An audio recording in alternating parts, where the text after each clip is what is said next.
नमस्कार दोस्तों, मैं हेमेंद्र और हम पढ़ रहे थे राजस्थान का भूगोल। और राजस्थान भूगोल के अंदर अपन चैप्टर नंबर 2 शुरू किया था कि राजस्थान के भौतिक प्रदेश। और जो पार्ट 1 जो हमारा वीडियो है उसमें अपन ने देखा था कि राजस्थान को कितने भौतिक प्रदेशों में विभाजित किया गया है। और उन भौतिक प्रदेशों में से पहला जो भौतिक प्रदेश था पश्चिमी मरुस्थलीय प्रदेश, जो कि हमने शुरू कर दिया था। तो जो हमारे 4 भौतिक प्रदेश थे राजस्थान के, जो कि पार्ट 1 के वीडियो में हैं, उसका पार्ट नंबर 2 आज शुरू कर रहे हैं अपन। दूसरा पार्ट है पश्चिमी मरुस्थलीय प्रदेश। पश्चिमी मरुस्थलीय प्रदेश।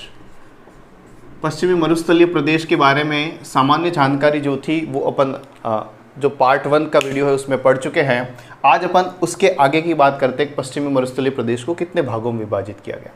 पश्चिमी मरुस्थलीय प्रदेश के बारे में अपन ने देखा था कि पश्चिमी मरुस्थलीय प्रदेश जो है वो थार मरुस्थल का एक भाग है।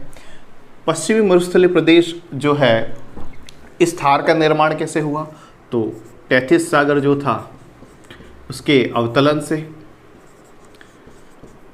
तैथिस सागर के अवतलन से हुआ। कब हुआ? तो प्लेस्टोसीन युग में हुआ। इसके पश्चात और इसके बारे में अपन ने देखा था। अच्छा, मरुस्थल के अंदर अपन ने एक खास बात देखी थी कि जितने भी मरुस्थल है, जितने भी विश्व के मरुस्थल है, उन सब में जो थार का मरुस्थल है वो सर्वाधिक जैव विविधता वाला मरुस्थल है। सर्वाधिक जैव विविधता वाला मरुस्थल है। मरुस्थलों की विविधता बाकी पृथ्वी के अन्य भागों की तुलना में कम होती है, लेकिन विश्व के जितने भी मरुस्थल हैं उसमें से सर्वाधिक जैव विविधता जो है वो इस मरुस्थल में है। विश्व के बाकी सारे मरुस्थल जो है उनमें जनघनत्व बहुत ज़्यादा कम है, लेकिन बाकी मरुस्थलों की तुलना में यहाँ जनघनत्व जो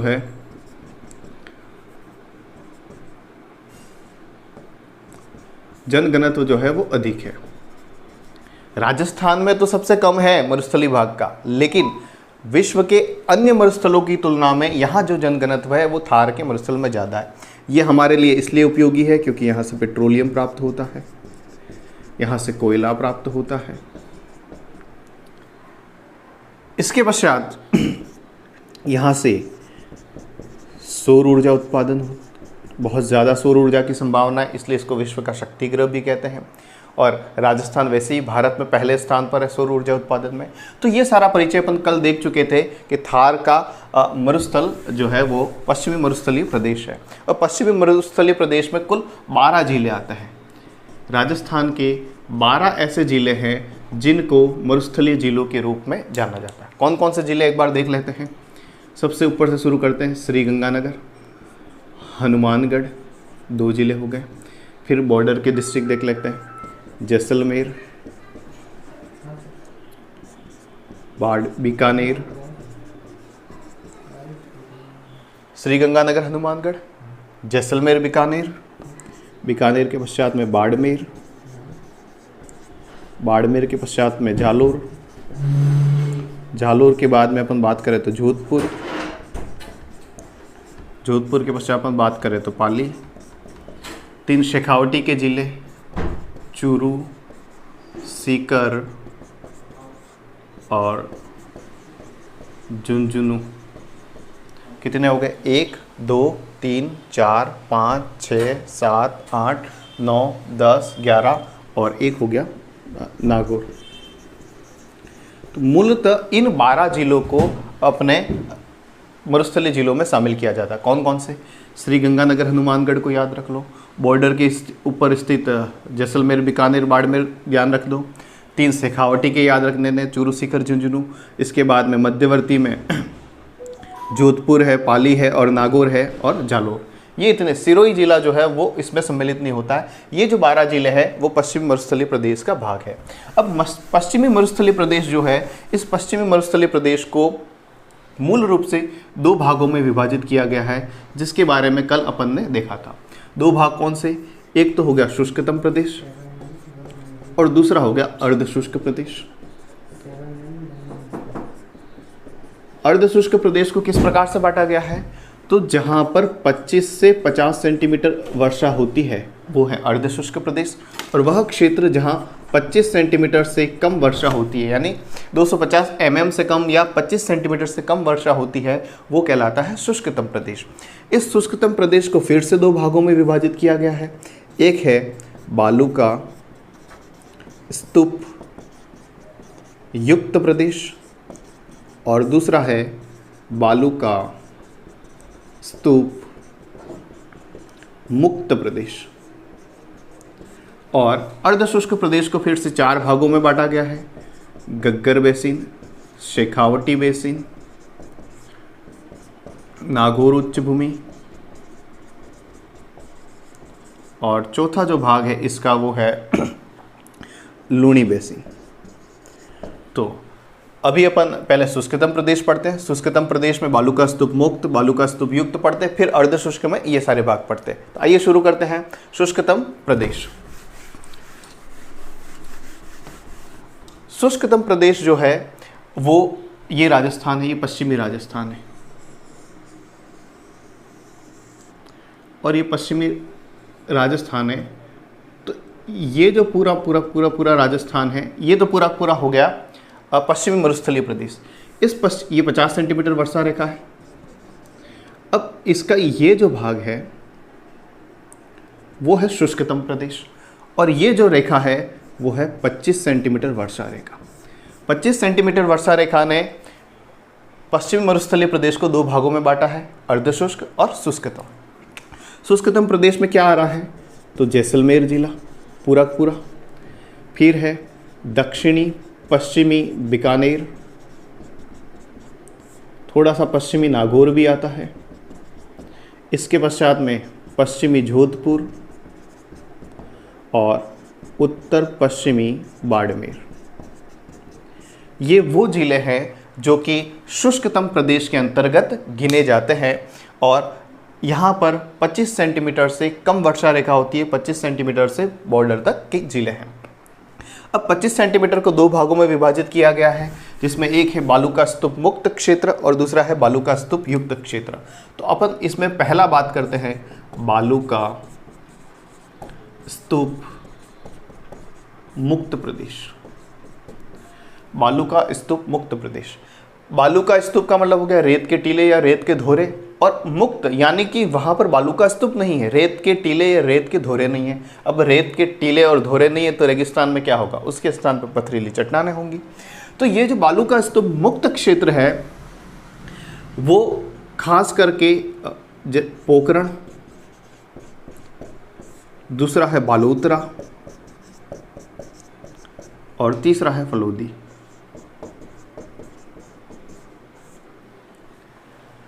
पोखरण कहाँ है, तो पोखरण है जैसलमेर में। बालोतरा कहाँ है, बाड़मेर में। और फलोदी कहाँ है, जोधपुर में। इन तीनों के मध्य का त्रिभुजाकार क्षेत्र, जहाँ पर रेत के धोरे नहीं पाए जाते हैं बल्कि वहाँ पर चट्टानी मरुस्थल या पथरीला मरुस्थल पाया जाता है, वो क्षेत्र कहलाता है बालू का स्तूप मुक्त। और खास करके पोखरण, बालोतरा और फलोदी। जैसलमेर के अंदर है पोखरण, बालोतरा है बाड़मेर में और जोधपुर में है फलोदी। तो ये वाला जो क्षेत्र है, इस क्षेत्र की मैं बात कर रहा हूँ। ये बालू का स्तूप मुक्त क्षेत्र है जहाँ पर रेत के टीले नहीं हैं। इसका जो मध्यवर्ती भाग है वो कहलाता है हम्मादा। तो हम्मादा क्या है, तो पोखरण, बालोतरा और फलोदी के मध्य का पथरीला मरुस्थल, जिसको सहारा के मरुस्थल में हम्मादा कहते हैं। तो वो हम्मादा शब्द हमारे यहाँ के लिए भी इस्तेमाल कर दिया गया है, जहाँ पे पथरीली चट्टानें या छितर पत्थर जो है वो पाया जाता है। अब इसके चारों तरफ वाला क्षेत्र है वो तो रेत के धोरे पाए जाते हैं। तो इस हम्मादा के चारों तरफ वाला क्षेत्र जहाँ मिश्रित मरुस्थल है, मिश्रित मरुस्थल का क्या मतलब हुआ, जहाँ रेत भी है, जहाँ कंकड़ भी है, जहाँ पथरीली चट्टानें भी है, ऐसा जो मरुस्थल है हम्मादा के चारों तरफ का वह क्षेत्र जहाँ रेत भी है, क्योंकि इस शेष भाग से रेत के धोरे आ रहे हैं, कंकड़ भी है और पथरीला है, ये जो क्षेत्र है इसको कहते हैं रेग। इसको क्या बोलते हैं, रेग। तो 2 चीज़ें पढ़ी अपन ने, एक तो पढ़ा हम्मादा इन तीनों के बीच के मध्य का पथरीला मरुस्थल हम्मादा कहलाता है। हम्मादा के चारों तरफ का वह क्षेत्र जो मिश्रित मरुस्थल है, जहाँ रेत कंकड़ पत्थर सब पाए जाते हैं, रेग कहलाता है। और तीसरी और महत्वपूर्ण बात है, बालोतरा से पोखरण के मध्य, ये बालोतरा है बाड़मेर के अंदर, पोखरण के मध्य अवशिष्ट पहाड़ियाँ पाई जाती है। और इन अवशिष्ट पहाड़ियों का जो समूह है, इन अवशिष्ट पहाड़ियों का जो समूह है, इस समूह को कहते हैं मगरा। तो यहाँ पर अपन ने बालू का स्तूप मुक्त क्षेत्र में 3 प्रमुख चीज़ें देखी हैं। पहला तो अपन ने देखा हम्मादा, पथरीला मरुस्थल। दूसरी बात अपन ने देखी रेग। रेग क्या है? तो हम्मादा के चारों तरफ स्थित मिश्रित मरुस्थल। और तीसरी प्रमुख बात है मगरा। मगरा में बालोतरा से पोखरण के मध्य स्थित अवशिष्ट पहाड़ियाँ जो है वो मगरा कहलाती है। तो ये मूल रूप से था बालू का स्तूप मुक्त क्षेत्र, जो कि 25 सेंटीमीटर से कम वर्षा रेखा के अंतर्गत आता है। इसके अलावा एक और चीज़ रहती है, एक है लाठी सीरीज इसी क्षेत्र में।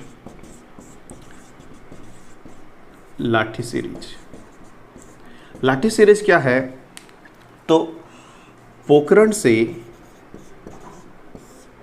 मोहनगढ़, ये जैसलमेर में है, ठीक है। ये पूरा कहाँ है? जैसलमेर में।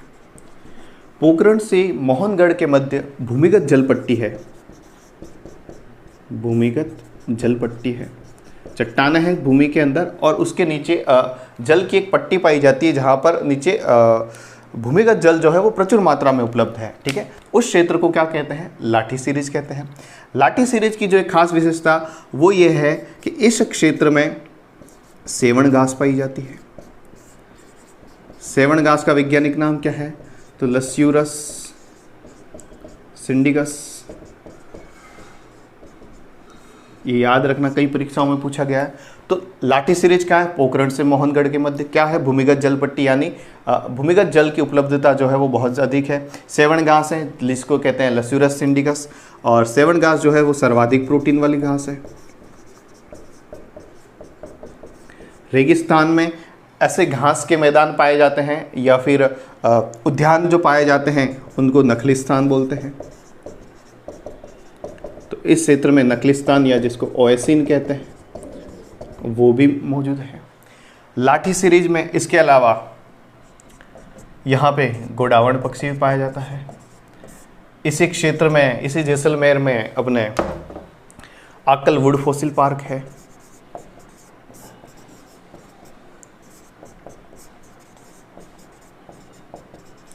यहाँ पे कुलधरा गांव है, जहाँ कैक्टस गार्डन बनाया गया है। और राजस्थान का ऐसा गांव है जहाँ केवल भूत ही भूत रहते हैं और कोई भी नहीं रहता है। तो ये था पश्चिम मरुस्थलीय प्रदेश के अंदर शुष्कतम प्रदेश पड़ रहे थे, और शुष्कतम प्रदेश के अंदर भी पहला भाग जो था बालू का स्तूप युक्त क्षेत्र, जिसके अंदर अपन ने हम्मादा, रेग और मगरा पढ़ा। इसके पश्चात में लाठी सीरीज पढ़ी, और इसके और कुछ चीज़ देखी। इसके साथ में यहाँ पे पीवड़ा करके एक जहरीला सांप पाया जाता है, जो श्वास में जहर छोड़कर मारता है व्यक्ति को। तो ये तो था बालू का स्तूप युक्त क्षेत्र। अब दूसरा है बालू का स्तूप मुक्त क्षेत्र। अभी जो हम पढ़ रहे हैं, हम केवल इसी क्षेत्र के बारे में पढ़ रहे हैं। हम ये जो क्षेत्र है जिसको कहते हैं शुष्कतम प्रदेश, इस शुष्कतम प्रदेश की बात कर रहे हैं, जहाँ 25 सेंटीमीटर से भी कम वर्षा होती है। इसका जो पहला भाग था बालू का स्तूप मुक्त प्रदेश, अपन ने पढ़ लिया। अब अपन पढ़ रहे हैं इसका जो दूसरा भाग है, वो है बालू का स्तूप युक्त प्रदेश। बालू का स्तूप युक्त का मतलब क्या होगा? यहाँ पर इस क्षेत्र में रेत के धोरे पाए जाते हैं। इस क्षेत्र में रेत के धोरे या रेत के छोटे छोटे स्तूप जो है वो पाए जाते हैं। अच्छा, रेत के स्तूप कहाँ पाए जाते हैं? वैसे तो पूरे मरुस्थलीय क्षेत्र जो पूरा है सब में पाए जाते हैं, लेकिन मूल रूप से इस क्षेत्र में वो ज़्यादा दिखने को मिलते हैं। इसलिए अपन बालू का स्तूप युक्त क्षेत्र में कुछ रेत के विभिन्न प्रकार के धोरों की बात करेंगे, साथ ही कुछ ऐसी स्थलाकृतियों की बात करेंगे जो कि संपूर्ण पश्चिमी मरुस्थलीय प्रदेश में पाई जाती है। पहले अपन बात करते हैं स्तूप की। ऐसे स्तूपों की बात करते हैं जो कि इस क्षेत्र में पाए जाते हैं। कहाँ पर? बालू का स्तूप युक्त क्षेत्र में। पहले प्रकार का जो होता है अनुदैर्य प्रकार का बालू का स्तूप। अब अनुदैर्य बालू का स्तूप क्या होता है? तो अनुदैर्य बालू का स्तूप का मतलब होता है वायु की दिशा के समांतर, यानी जिस तरफ वायु बह रही है, जैसे वायु इस तरफ जा रही है तो इस वायु की दिशा के समानांतर अगर इसी दिशा में बालू का स्तूप का निर्माण होता है तो वो बालू का स्तूप कौन से कहलाएंगे? अनुदैर्घ्य बालू का स्तूप कहलाएंगे। जब ये स्थलाकृति है, जब रेत के कण बालू इस वायु के साथ उड़ते जाएंगे तो जहाँ पर वायु मंद होती जाएगी वहाँ रेत के कण गिरते जाएंगे, और जैसे ही रेत के कण गिरेंगे तो कुछ इस प्रकार से स्तूप का निर्माण जो है वो होगा।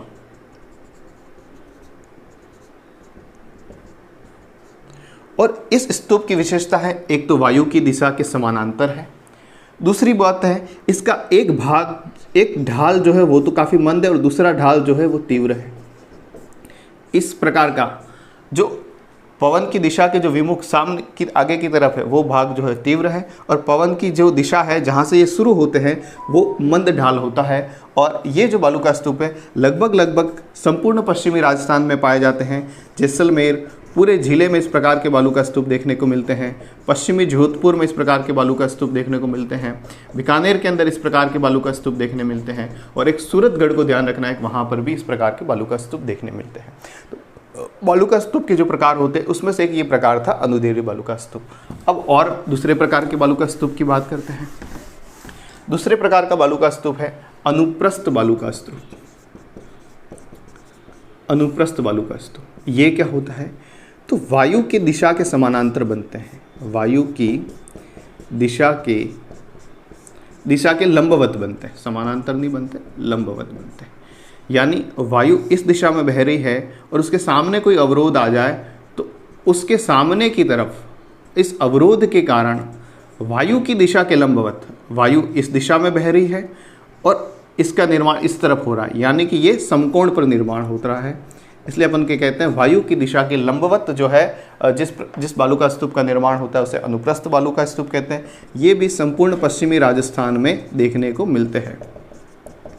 और तीसरे और सबसे प्रमुख प्रकार के जो बालू का स्तूप है वो है बरखान। अब बात करते हैं तीसरे प्रमुख बालू का स्तूप की, जो कि है बरखान। बरखान के बारे में कुछ तथ्य याद रखने पड़ते हैं। ये सबसे बड़े बालू का स्तूप है, सर्वाधिक स्थानांतरण इनका होता है, सर्वाधिक स्थानांतरित, आज हैं कल नहीं हैं। इसके पश्चात में कहाँ मिलते हैं? भालेरी गांव चूरू। भालेरी गांव चूरू जो है वो इस बालू का स्तूप के लिए प्रसिद्ध है। इसके पश्चात मरुस्थलीकरण के लिए, डेजर्टिफिकेशन के लिए, मरुस्थलीकरण के लिए जिम्मेदार भी ये बालू का स्तूप है। ये अर्धचंद्राकार बालू का स्तूप है। ऐसे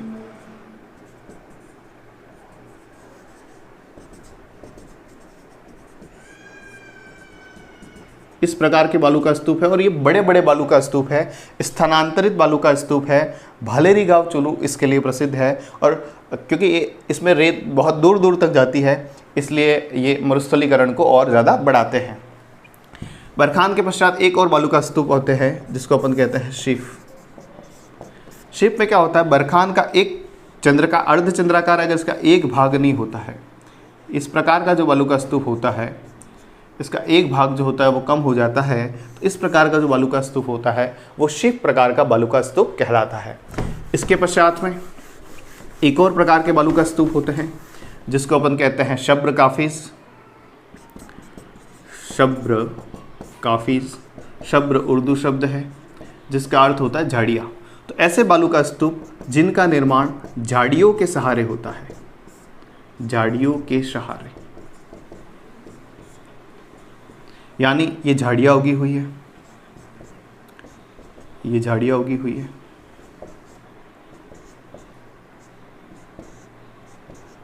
और इसके चारों तरफ ये बालू का स्तूप बना हुआ है। तो जो झाड़ियाँ लगी रही है उसके चारों तरफ जब बालू का स्तूप बना हुआ है उस बालू का स्तूप को कहते हैं सब्र काफिज, जो कि झाड़ियों के समानांतर बनता है। इसके पश्चात बात करते हैं पैराबोलिक। ये भी झाड़ियों के सहारे बनने वाला स्थानांतरित बालू का स्तूप है। इसके पश्चात आता है तारेनुमा। ये भी झाड़ियों के सहारे या किसी अवरोध के सहारे इस प्रकार की तारे जैसी आकृति बन जाती है बालू का स्तूप की, तो इसको तारेनुमा बालू का स्तूप कहते हैं। तो ये कुछ बालू का स्तूप के प्रकार थे। अपन क्या पढ़ रहे हैं? पश्चिमी मरुस्थलीय प्रदेश। पश्चिमी मरुस्थलीय प्रदेश के अंदर क्या पढ़ रहे हैं? शुष्कतम प्रदेश, जहाँ पर 25 सेंटीमीटर से कम वर्षा होती है। शुष्कतम प्रदेश को 2 भागों में विभाजित किया था। एक भाग तो था अपना बालू का स्तूप मुक्त क्षेत्र, जिसमें अपन ने हम्मादा, मगरा, रेत पढ़ा। दूसरा था बालू का स्तूप युक्त क्षेत्र, जहाँ पे कई प्रकार के बालू का स्तूप के प्रकार पड़े।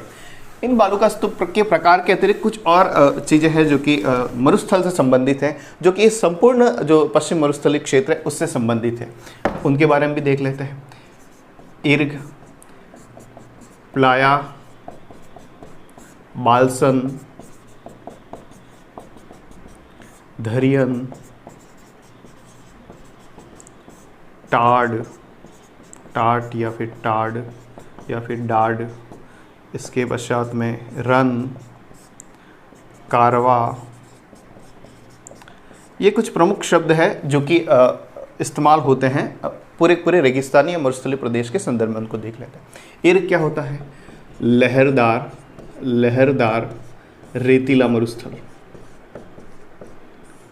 लहरदार रेतीला मरुस्थल मतलब इस प्रकार की जो उर्मिकाएँ होती हैं वो इस मरुस्थल में देखने को मिलती है। और ऐसा मरुस्थल जो अपन को देखने को मिलेगा वो समगांव, जैसलमेर, इस प्रकार के मरुस्थल के लिए इर्ग के या अर्ग, इसको इर्ग को अर्ग भी कहते हैं, तो इसके लिए प्रसिद्ध है। जो बिल्कुल वनस्पति रहित क्षेत्र है, जहाँ बिल्कुल भी किसी प्रकार की कोई वनस्पति जो है वो नहीं है। प्लाया क्या होता है? तो वर्षा काल में अगर अस्थायी जिले वर्षा काल में निर्मित झीलें, जो वर्षा काल में झीलें बन जाती है मरुस्थलीय क्षेत्र में, उसको क्या कहते हैं? प्लाया। जब प्लाया सूख जाते हैं, प्लाया के सूखने पर जो मैदान प्राप्त होता है उस मैदान को क्या कहते हैं? बालसन कहते हैं। फिर धरियन क्या है? तो स्थानांतरित बालू का स्तूप है। स्थानांतरित बालू का स्तूप, इस प्रकार से स्थानांतरित बालू का स्तूप जिसको धरियन कहते हैं। और धरियन जब बहुत ज़्यादा लंबा हो जाता है, बहुत लंबी दूरी तक फैला होता है, इसी को नेटवर्क भी कहा जाता है। ठीक है। टाड़ या रन क्या है? ये भी मरुस्थलीय क्षेत्र में स्थित झीलें हैं। जब झीलों में दलदली क्षेत्र, पानी सूख जाता है, इसके पश्चात का जो दलदली क्षेत्र बचता है, इस दलदली क्षेत्र को क्या कहते हैं? रन। जैसे कि जो बॉर्डर का जो युद्ध हुआ था, बॉर्डर फिल्म आपने देखी होगी, वहाँ पे रन देखा होगा। कच्छ का रन जो है वो प्रसिद्ध है, पानी सूख जाने के कारण जो दलदली मिट्टी है वो। और कारवा क्या है? तो रेत के जो धोरे होते हैं, इन धोरों के मध्य का जो मार्ग है, धोरों के मध्य का जो मार्ग है, इस मार्ग को अपन क्या कहते हैं? इस मार्ग को अपन कहते हैं कारवा। तो पश्चिम मरुस्थलीय प्रदेश में एक कुछ मरुस्थल से रिलेटेड याद रखना। इर्ग अर्ग क्या होता है? प्लाया क्या होता है? बालसन क्या है?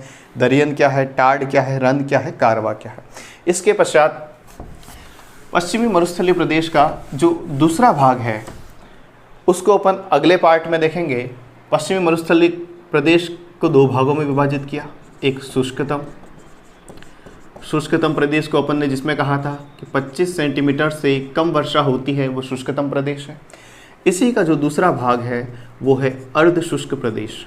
अर्ध शुष्क प्रदेश, अर्ध शुष्क प्रदेश के अंदर अपन को पढ़ना है घग्गर बेसिन, शेखावटी बेसिन, नागौर उच्च भूमि और लूणी बेसिन। इसको पार्ट 1 में अपन ने पूरे भौतिक प्रदेश को देखा था। पार्ट 2 में अपन ने पश्चिमी मरुस्थलीय प्रदेश और शुष्कतम प्रदेश को देखा। पार्ट 3 में अपन इस वाले भाग को देखेंगे। ठीक है। राम राम।